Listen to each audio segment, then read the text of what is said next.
Dear learners and listeners, Namaskar. I am Anita Devraj and today I am going to discuss about scientists of ancient India. In this particular video, we shall be discussing about the contributions made by ancient Indians in the field of mathematics and science, including medical science. Ayurveda, yoga, astronomy, astrology, etc. You will be surprised to know that a lot of scientific knowledge was evolved in ancient India many years ago. Now, after going through this video, you are expected to know certain things. It is hoped that you will be able to list the contributions of India to the world in the field of mathematics and science and discuss the contributions made to knowledge by ancient Indian scientists like Bodhayan, Aryabhat, Brahmagupta, Bhaskaracharya, Kannad, Varamihir, Nagarjun, Susrut, Charak and Patanjali. Science and mathematics were highly developed during the ancient period in India. Ancient Indians contributed immensely to the knowledge in mathematics as well as various branches of science. We shall discuss about the developments in mathematics and also about the scholars who contributed to it. You will be surprised to know that many theories of modern day mathematics were actually known to ancient Indians. However, since ancient Indian mathematics was not as good in documentation and dissemination as their counterparts in the modern Western world, their contributions did not find the place they richly deserved. Moreover, the Western world ruled over most of the world for a long time, which empowered them to claim superiority in every way, including in the field of knowledge. Let us now take a look at some of these contributions of ancient Indian mathematicians. Starting with Bodhayan. Bodhayan was the first one ever to arrive at several concepts in mathematics, which were later rediscovered by the Western world.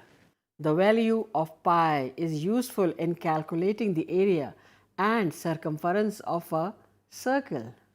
What is known as Pythagoras' theorem today is already found in Bodhayan's Sulva Sutra, which was written several years before the age of Pythagoras. Aryabhat was a 5th century mathematician, astronomer, astrologer and a physicist. He was a pioneer in the field of mathematics.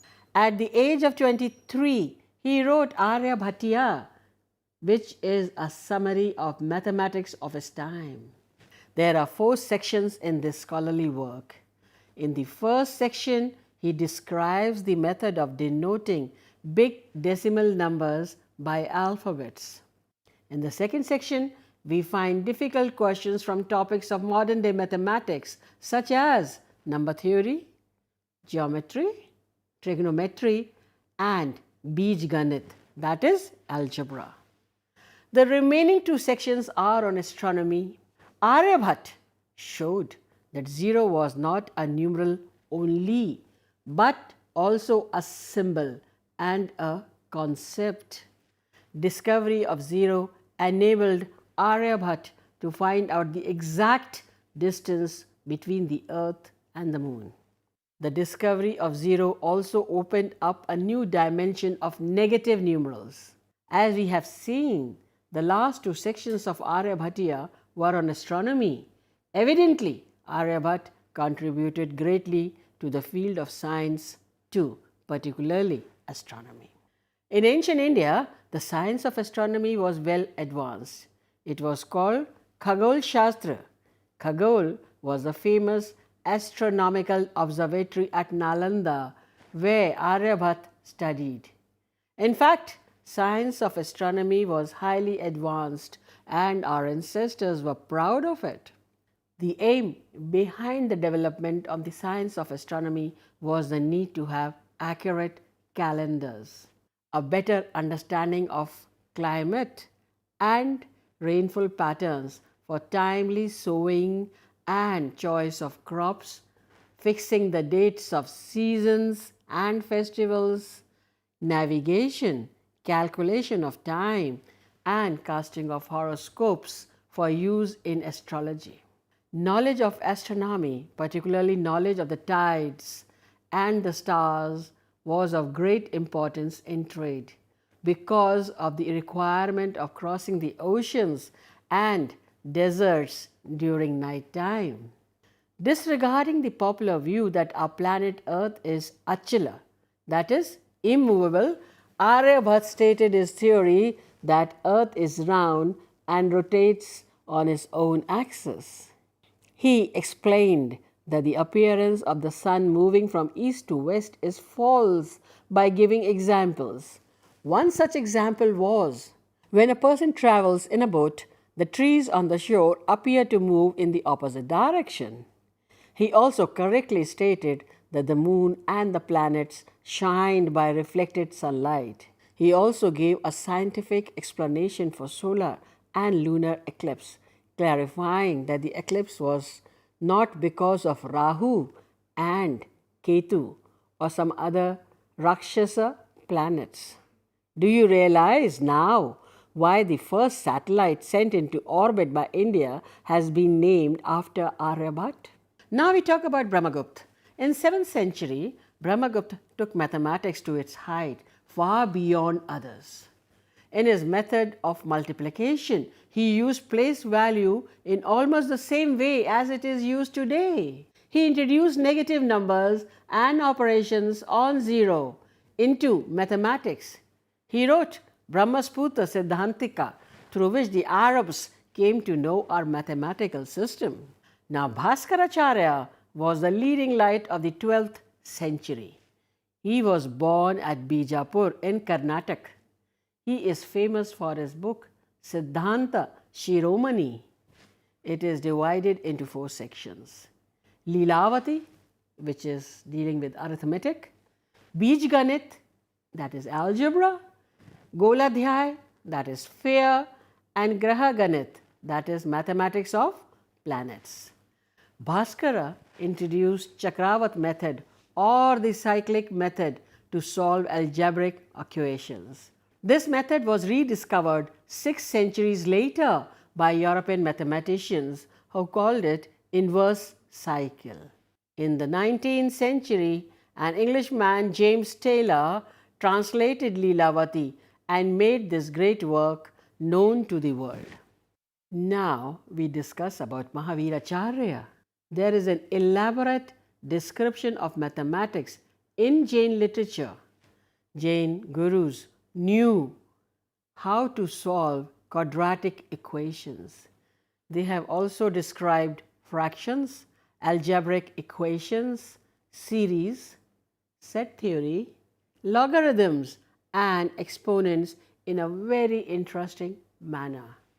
Jain Guru Mahaviracharya wrote Ganit Sar Sangrah in 850 AD, which is the first textbook on arithmetic in present day form. The current method of solving least common multiple, that is LCM, of given numbers was also described by him. Thus, long before John Napier introduced it to the world, it was already known to the Indians. As in mathematics, so in science, ancient Indians contributed to the knowledge of science too. Let us now learn about the contributions of some scientists of ancient India. Kanad. Kanad was a 6th century scientist of Vaisheshika school, one of the 6 systems of Indian philosophy. His original name was Olakya. He got the name Kanad because even as a child, he was interested in very minute particles called Kana. His atomic theory can be a match to any modern atomic theory. According to Kanad, material universe is made up of kans, that is anu or atom, which cannot be seen through any human eye. These cannot be further subdivided. Thus, they are indivisible and indestructible. This is, of course, as you may be knowing, what the modern atomic theory also says. Now, Varamihir. Varamihir was a well-known scientist of the ancient period in India. He lived in the Gupta period. Varamihir made great contributions in the field of hydrology, geology, and ecology. He was one of the first scientists to claim that termites and plants could be the indicators of the presence of underground water. He gave a list of 6 animals and 30 plants which could indicate the presence of water. He gave very important information regarding termites or dimak as we know it, which can destroy wood, that they go very deep to the surface of water level to bring water to keep their houses, that is bambis, wet. Another theory which has attracted the world of science is the earthquake cloud theory given by Varamihir in his Brahat Samhita. The 32nd chapter of this Samhita is devoted to science of earthquakes. He has tried to relate earthquakes to the influence of planets, undersea activities, underground water, unusual cloud formation, and abnormal behavior of animals. Another field where Varamihir's contribution is worth mentioning is Jyotish or astrology. Astrology was given a very high place in ancient India and it has continued even today. Jyotish, which means science of light, originated with the Vedas. It was presented scientifically in a systematic form by Aryabhat and Varamihir. We have already seen that Aryabhat devoted 2 out of the 4 sections of his work, Aryabhatyam, to astronomy. Astrology is the science of predicting the future. Varamihir was one of the 9 gems who were scholars in the court of Vikramaditya. Varamihir's predictions were so accurate that King Vikramaditya gave him the title of Varha. Now, Nagarjuna. Nagarjuna was a 10th century scientist. The main aim of his experiments was to transform base elements into gold, like the alchemist in the Western world. Even though he was not successful in his goal, he succeeded in making an element with gold-like shine. Till date, this technology is used in making imitation jewelry.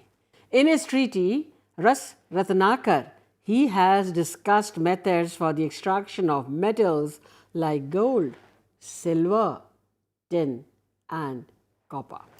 Now, we must also familiarize ourselves with the contributions made by the ancient Indians in medical science, especially Ayurveda and Yoga. As you already know, scientific knowledge was in a highly advanced stage in ancient India. In keeping with the times, medical science was also highly developed. Ayurveda is the indigenous system of medicine that was developed in ancient India. The word Ayurveda literally means the science of good health and longevity of life. This ancient system of medicine not only helps in treatment of diseases but also in finding the cause and symptoms of diseases. It is a guide for the healthy as well as the sick. It defines health as an equilibrium in 3 doshas and diseases as disturbance in these 3 doshas. While treating a disease with the help of herbal medicine, it aims at removing the cause of disease by striking at the roots. The main aim of Ayurveda has been health and longevity. It is the oldest medical system of our planet. A treatise on Ayurveda, Atre Samhita, is the oldest medical book of the world. Charak is called the father of Ayurvedic medicine and Susrut, the father of surgery. Susrut, Charak, Madhav, Vagbhat and Jivak were noted Ayurvedic practitioners. Do you know that Ayurveda has lately become very popular in the Western world also. This is because of its many advantages over the modern system of medicine called allopathy, which is of Western origin. Now, Sushruta was a pioneer in the field of surgery. He considered surgery as the highest division of the healing arts and least liable to fallacy. He studied human anatomy with the help of a dead body. In Sushruta Samhita, over 1100 diseases are mentioned, including fevers of 26 kinds, jaundice of 8 kinds, and urinary complaints of 20 kinds. Over 760 plants are described. All parts, roots, bark, juice, resin, flowers, etc. were used. Cinnamon, sesame, peppers, cardamom, ginger are household remedies even today. In Sushruta Samhita, the method of selecting and preserving a dead body for the purpose of its detailed study has also been described. The dead body of an old man or a person who died of a severe disease was generally not considered for studies. The body needed to be perfectly cleaned and then preserved in the bark of a tree. It was then kept in a cage and hidden carefully in a spot in the river. There, the current of the river softened it. After 7 days, it was removed from the river. It was then cleaned with a brush made of grass roots, hair, and bamboo. When this was done, every inner or outer part of the body could be seen clearly. Sushruta's greatest contributions was in the field of rhinoplasty, that is plastic surgery, and ophthalmic surgery, removal of cataracts. In those days, cutting of nose and or ears was a common punishment. Restoration of these or limbs lost in wars was a great blessing. In Sushruta Samhita, there is a very accurate step-by-step description of these operations. Surprisingly, the steps followed by Sushruta are strikingly similar to those followed by modern surgeons while doing plastic surgery. Sushruta Samhita also gives a description of 101 instruments used in surgery. Some serious operations performed, including taking fetus out of the womb, repairing the damaged rectum, removing stone from the bladder, etc. Does it not sound interesting and wonderful about our knowledge of the past? Yes. Charak is considered the father of ancient Indian science of medicine. He was a Raj Vaidya, that is, the royal doctor in the court of Kanishka. His Charak Samhita is a remarkable book on medicine.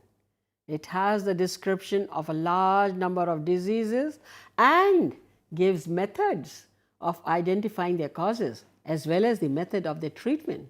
He was the first to talk about digestion, metabolism, and immunity as important for health and so medical science.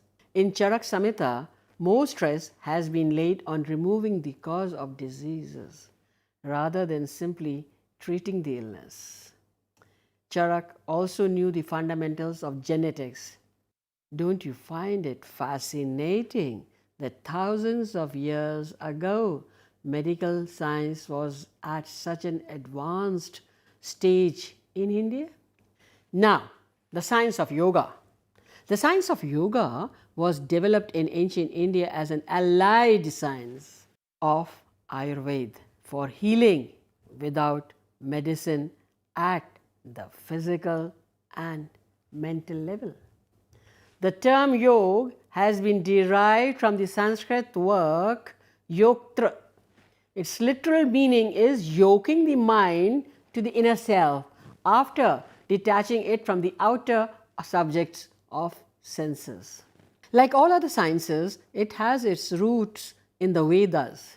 It defines chit, that is, dissolving thoughts, emotions, and desires of a person's consciousness and achieving a state of equilibrium. It sets into motion the force that purifies and uplifts the consciousness to divine realization. Yoga is physical, as well as mental. Physical yoga is called Hatha Yoga.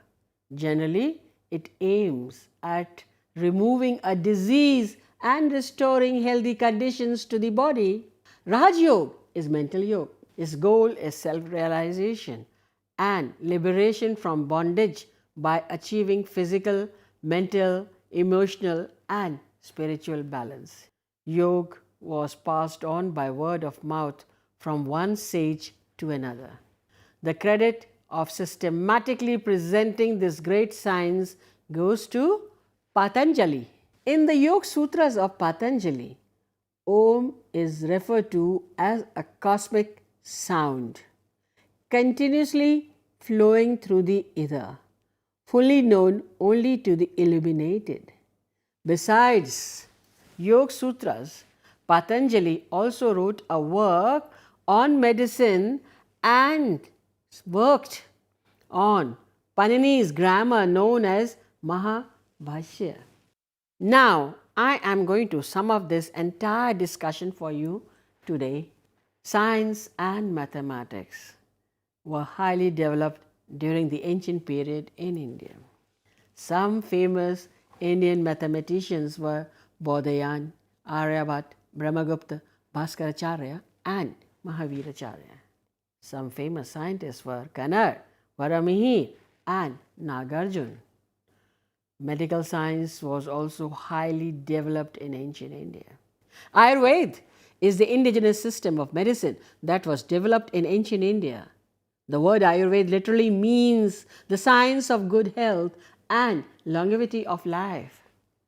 Charak is called the father of Ayurvedic medicine and Sushrut the father of surgery in ancient India. Sushrut's greatest contribution was in the field of rhinoplasty, plastic surgery, and ophthalmic surgery, removal of cataract. Charak Samhita, written by Charak, is a remarkable book on medicine. The science of yoga was developed in ancient India as an allied science of Ayurveda for healing without medicine at the physical and mental level. Patanjali was the first scholar to present this great science systematically in his Yoga Sutras. Now with this, I end my discussion for today, hoping to meet you again. Till then, thank you very much for listening in.